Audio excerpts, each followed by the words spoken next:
la première partie de la saison 3 de The Witcher, la dernière avec Henry Cavill dans le rôle titre, est disponible sur Netflix depuis ce jeudi 29 juin. Une salve qui s'achève avec un surprenant cliffhanger.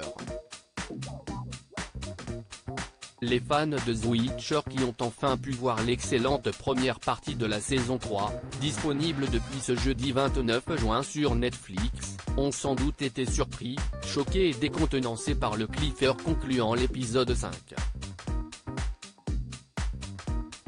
Dans les ultimes secondes, une renversante révélation y est faite. Et elle rebat toutes les cartes de la série avant la seconde partie, qui sera en ligne le 27 juillet prochain et qui marquera aussi le départ d'Henry Cavill de la série. The Witcher, la menace n'est plus fantôme.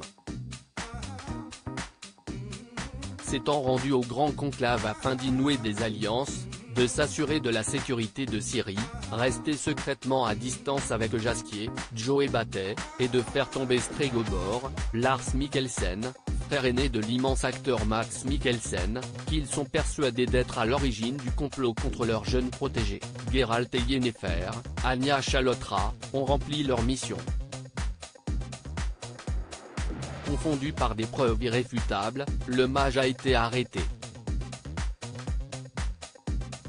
Mais quelques heures plus tard, le sorceleur et la magicienne réalisent leur erreur. Stregobor n'est pas l'instigateur de la conspiration. Le véritable coupable n'est autre que le magicien Vilgefortz, Mahesh Jadoo, membre de la confrérie des mages. Yennefer quitte alors précipitamment Aretuza afin de retrouver Ciri tandis que Geralt traque Vilgefortz dans les couloirs de la forteresse. C'est à ce moment-là que Dijkstra surgit et glisse un poignard sur la gorge du sorceleur. The Witcher, ce qui attend les fans dans la seconde partie de la saison 3. Ainsi se termine la première partie de la saison 3 sur une triple dynamique, Geralt sur le point de mourir, Ciri en danger et l'identité du méchant enfin dévoilée. Que va-t-il désormais arriver?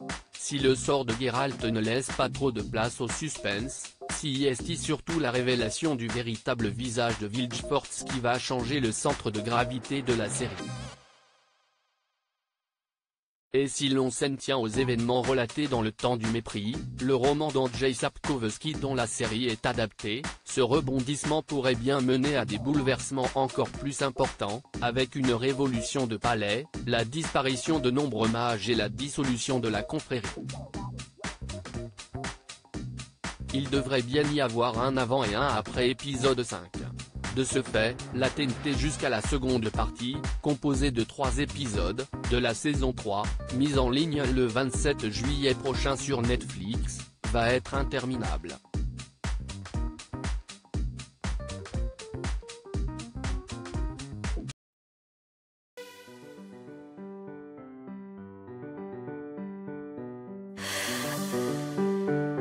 나